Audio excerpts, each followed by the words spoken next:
Hi, this is Argent from Ancestry. Today I want to talk about DNA testing and specifically who to test.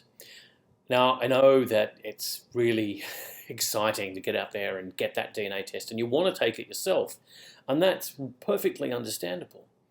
But just pause for a minute and think about who's the best person to test. Really, who should I test right now? When we do normal family history, standard family history, one of the things, the first piece of advice we give people is to go and talk to the oldest person in the family, and to do it today because they might not be there tomorrow when you've got the questions to ask. And that's still a very, very valid thing to do. And the same applies to DNA. Take their DNA while you can. Get it now, because when they go, their DNA goes with them.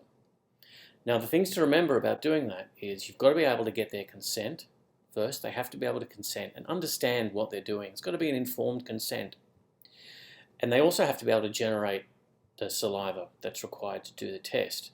Now, I've done a little video on how to help to get the best results out of a spit test, but think about whether or not they'll actually be able to do it.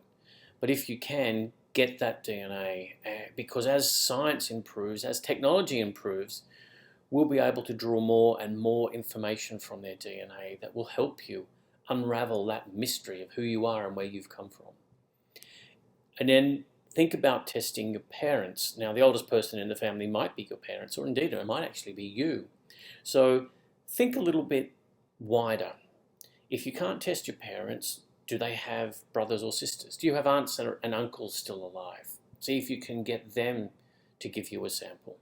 Now, the reason I say to do that is because you'll get a whole heap of cousin matches, right? And, they're wonderful for knitting back together those often fractured family trees.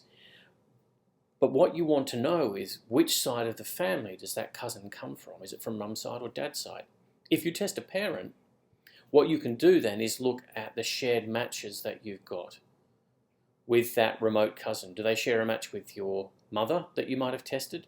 If they do, then they come from mum's side of the family. If they don't, then by default they come from dad's side of the family. So test a parent, ideally test both, because then you can be absolutely sure which side they came from.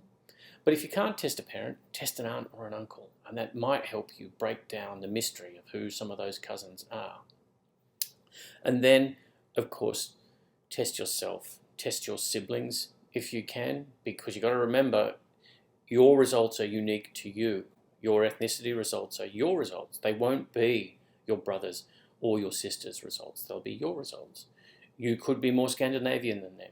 You could be more Italian or Greek than they are. So, your results are yours. They're not theirs. So when you go bragging about your results, you have to tell them that they're your results and they're not their results.